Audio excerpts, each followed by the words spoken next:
All right, so in the initial ball phase, what do we need to see? So we're looking for one of three things: on, off, over. I'm sure most of you guys have heard that concept, but I really challenge you as coaches to define what is on. What do you consider an in-system pass, right? And it's going to be relative to the level you're playing and the opponent that you're playing. So for us in my gym, in or an on pass might be up to 10, 12 feet if we're playing an opponent with a really high level setter that can run and connect with the middle and run quick tempo from that range, right? Where if I'm playing high school at 10 feet, that might be just, hey, we're going to consider that off because they're going to go heavy pin distribution in this situation. So I really challenge you to define what does on mean? What's considered a good pass? What's considered in system for your team in terms of blocking and blocking systems?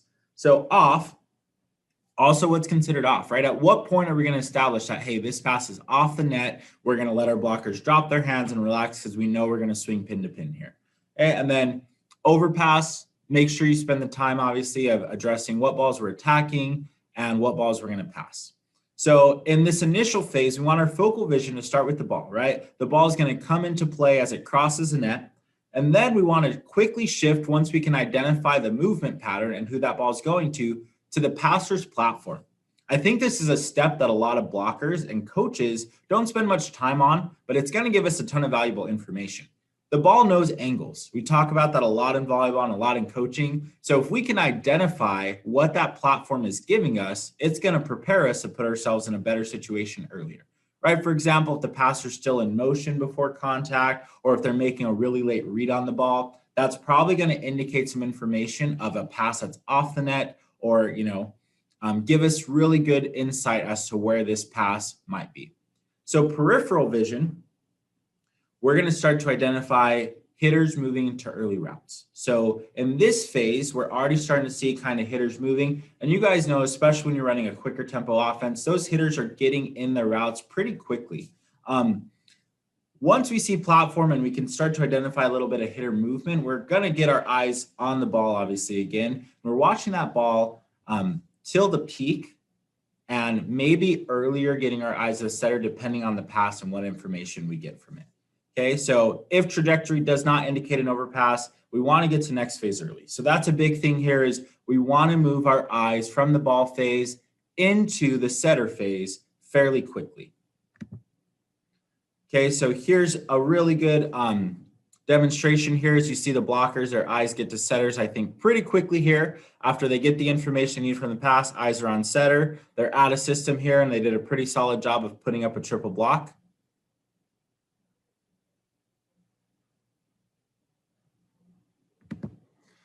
All right, so ball phase, some things we're looking for. By the way, I love GIFs and memes. I throw a few in here and there, hopefully make you laugh. So first thing is keep your head neutral. So as you can see, LeBron in that video is he's looking up, right? A lot of blockers have a tendency of lifting their chin and looking up to track the ball, right? This is especially detrimental on a higher pass. While we might have time to get our eyes to the setter, we're losing a lot of valuable information, in my opinion. As we lift our head, we lose peripheral vision. If you guys all did this and put your hands out here, it's hard to see what is going on with your hands in that situation.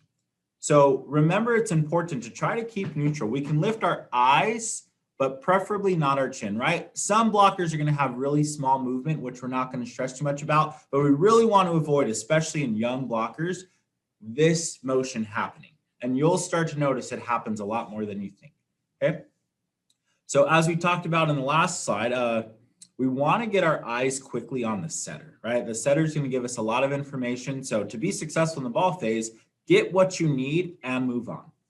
Okay, the third thing that I think is incredibly important in all blocking is maintaining good posture. So we talk a lot about neutrality, right? Having a good balanced center of gravity, staying incredibly neutral the entire time, and making sure that we're not just reacting to the play. You'll see a lot of young blockers kind of do, I call them the Flintstone steps, or a lot of hopping and jumping around as a pass is happening. Let's really try to train blockers to be calm and neutral. Okay, we like in our gym, and obviously this is a preference thing, but if it's a good pass, we want hands up about chest height. So we really want that blocker to start to engage, to do what we would call quick touch the middle, okay? Because we want to touch middles and stuff pins. So we're going to look for a blocker to get a really good early load if the pass is good or considered in system. If it's a bad pass, we're actually going to drop our hands down because we're prepped to swing pin to pin. And I just think it's more natural to start with your hands lower as we're swing blocking than a higher position to initiate that move. So some additional considerations to think about. So ball pass left or right of center. So for me, I like to see our blockers take a step, especially if I can say, hey, this ball is more than 5 to 7 off target in either direction, then I want to see you take a small step, because my philosophy is even if the setter sets reverse flow, we're going to have a lot more reaction time to get to that ball. The ball has to travel a further distance. So that one step or direction step towards the pass is not really going to hurt us. Okay. So preloading, this is a big concept in men's volleyball. Some coaches like it, some don't. I don't know enough of the sports science behind it to say if it's completely beneficial or not. But, I would say, especially at a younger level, if you have pins that maybe are a little bit slower laterally or less dynamic, having them preload is probably a good idea. So at the point that we know, hey, this is a really high probability, this ball's being set to the outside or the right side hitter, having that wing blocker kind of open up and take that first step and preload to really make sure they get a good second step and get out to the pin. Okay. I also think that getting behind the play a lot of times happens in this first phase. So we'll see, especially for middle blockers, it's a pass and they're looking up at the pass. Then they get their eyes late to setter. Their middle's already in their route. And by the time they recognize and identify the middle jumping to swing, they're already beat. So we really want to make sure that we can stay ahead of the play in this phase. Okay. Last thing is, as we kind of mentioned earlier, is make sure you just identify overpass responsibility, right? So we're generally going to say, right shoulder is our rule. So if the ball's on your right shoulder, you're going to take it. If on your left, we're not going to reach. But we like to spend some time establishing like a true range of who's going to attack what ball on an overpass. So here's an example. As you can see here, right, that pass is really right of center. And you can see all of our blockers just taking that small step in preparation to triple block, because probably a very high probability that they're going to run the D ball here or the big, right? So in either situation, I feel like we're putting ourselves in a good position to set up for a triple block. All right, so once again, I was going to demo these drills, but I'm just going to give you a quick explanation. Hopefully, once, I have COVID restrictions lifted, I can get in the gym and kind of demo what these look like. But in our first phase, we're just going to do what I call on, off, over, and it's a pass and catch. So we're going to have 3 blockers. We're going to have someone spin a ball in, and the passer is going to intentionally pass all different locations. I prefer to have a coach doing it because I never want my athletes to practice bad passing. They do it enough on their own. So we really want to have a coach over there that's going to really force and locate the ball in different locations, right? Really challenge your blockers to first off identify on, off, over as early as possible, right? And also to react when the ball's passed left or right of center. I like to do everything with scoring. So we're going to figure out some kind of scoring method to make it competitive. So we're going to have 3 blockers, and as soon as that ball's passed, if they can all 3 identify on, off, over before the peak, they're going to score a point. We might do 7 to 10 balls and then switch and have 3 new blockers. So this is going to allow it to be competitive while still getting really focused reps on that initial phase. I know for me, I wouldn't spend a ton of time in this phase, but definitely blockers to identify the right things. Other thing, coaches, I know this is hard for everyone, including myself. Make sure that you keep your eyes on the blocker's eyes and head and avoid watching the ball. So that's a really common thing that I see in gyms is, coaches, it's really hard to get your eyes off the ball. But if we're going to help our blockers be good at sequencing, we have to give feedback about the eyes only.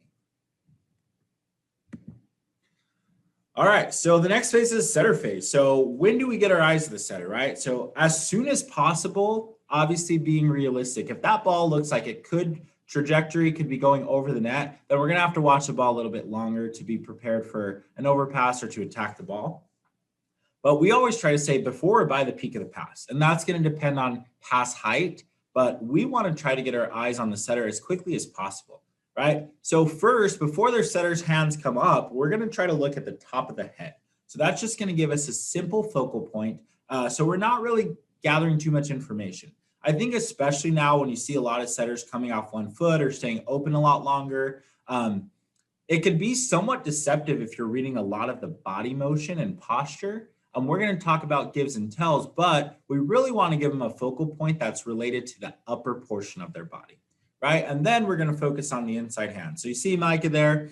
We're going to really focus on watching his right hand, as I think it just gives a good central point of focus, and it's going to give us good information, okay? So peripheral vision, once again, we're seeing hitters in the route, and this is where middles especially need to start to identify, are they an option? So I think at this point, especially using peripheral, middle should have a good gauge of where that middle is in their route and start to quickly identify, like, is this a realistic option? Right? If the pass is 15 feet off, at this point, we know for sure that the middle is probably not an option. I shouldn't say for sure, depends on the level and obviously your setter connection with the middle. Other thing I like to say is ask yourself, like, what do we know about this setter? Is dumping a high or low probability? I've coached both. I have setters where I have to get on like, hey, dump the ball up there, be an offensive option for us from time to time. And then I have others that just want to dump every ball and, it's their show. So just make sure you have that information in mind, right? If the setter dumps once a set, that might be something, or tell her outside, hey, let's really make the D ball a priority over the setter dump in this situation. We'll be late on the setter and maybe just touch the ball. So successful keys for sequencing.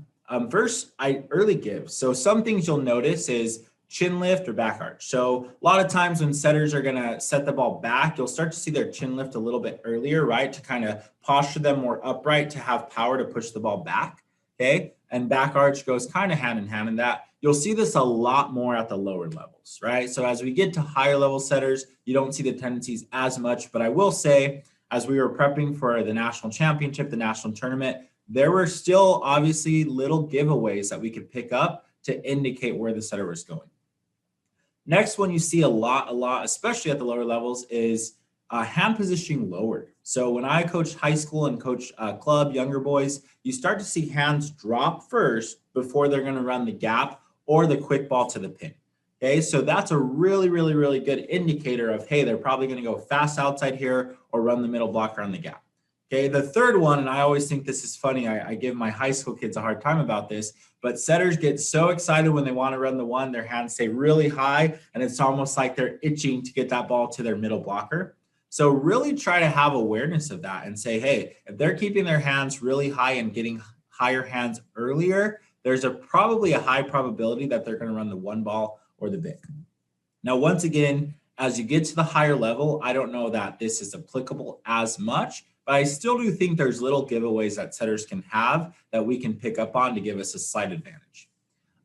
So in your peripheral, once again, see hitters' routes by developing using your peripheral vision. And we'll actually do some drills to work on peripheral vision. So you've seen a lot of blocking drills where you have, setters at the net and there's a blocker and they step and they move. Well, you can do the exact same thing for blockers. So add your blockers on one side of the net and then have targets and a setter and have those targets move or step, or you could even do as simple as holding up a fist or, a couple fingers or a hand. Have your blockers then use their peripheral to communicate that movement or that information. So I do two phases. Sometimes I have blockers like step in, or I have targets step inside or outside. And while the blockers are still sequencing, they have to say in and in, out and out, just to identify simple movement of that attacker in their route. So something to consider. Once again, hopefully down the road, I'll be able to show you those drills on the court to give you a better visual. Last thing is, once again, so body posture. If we identify that their middle is in the gap route, right? We want our middle to do what we call dedicate or step towards the middle blocker's route. The most important thing for me in this phase is it's a step back to neutral posture. So we don't want our middles to step and continually shift weight to that outside hip or be off balance. We want to make sure it's a step and they get right back to neutral position. So they're in good position to step back inside if they run the bic. In the men's game a lot, you're seeing what I call a pinch a lot more. So the middle starts in the gap route and then comes hard inside to hit like a 1.5 ball. So this is going to really allow our middle to be in a good position to react either direction. Pins, make sure they remain neutral, right? I know a lot of times when that right side blocker sees a middle in the gap route, It's a natural tendency to want to like step inside a little bit more and load towards that left hip. We really, really, really want to see our blocker stay neutral, right? You've got to understand as wing blockers that help is your secondary responsibility. Okay. And I know every coach would agree with this. It drives us crazy when they step in and react to the wrong thing, and then they set a ball to the pin and it's an open net. Okay. So just make sure that your wing blockers understand that their job right now is to remain neutral. Additional consideration. I like this because it really highlights, that setter dump. As a coach, I feel like we see it this slow every single time, but liberos and blockers never do.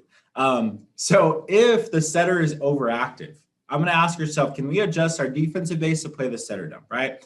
Unless this guy is really, terminal, he gets up and scores 1 or 2 kills per set, and we have to worry about him because he's going to attempt 3 to 4 times, maybe even more. I might just say, hey, I'm going to sit my libero at the 10-foot line or a little bit more inside for base, and I'm just going to have him pick up that ball. The danger in that is you have to also know their middle offense and prevalence. If they have strong middles, it's very dangerous to have your libero play super far inside because they don't have a lot of reaction time on that quick. But depending on the level, once again, so that's something we definitely do at more of the high school level where my lib can step in and still dig the middle overhead. The other thing to consider is when the middle is running a route behind the setter. So what do we do in that phase, right? When the middle is running a route behind the setter, make sure we're communicating and identifying that early. And then we need to call a switch. So at the point that the middle goes in front of the setter, then the middle becomes our middle blocker's responsibility again. But when the middle is attacking behind the setter, then that left front is going to have that middle as their first responsibility. Okay, make sure there's a lot of communication once again, because if a middle's on a back one and then you have the red ball, we might have that middle step over and really take that middle as first responsibility, depending once again on how offensive the setter is. So I know that's getting a little bit more higher level and tactical, but just some things to consider as you're working through blocking. If you're at a higher level, you're going to want to talk about this pretty quickly as you get through rotations. So for this one, we're going to do a pretty simple drill. So we're going to have, 3 blockers on one side of the net. We're going to have a passer, a middle, and a center. So coach is going to initiate the ball. We're going to communicate on, off, over. And then our middles, kind of like we talked about before, are going to start moving into the route.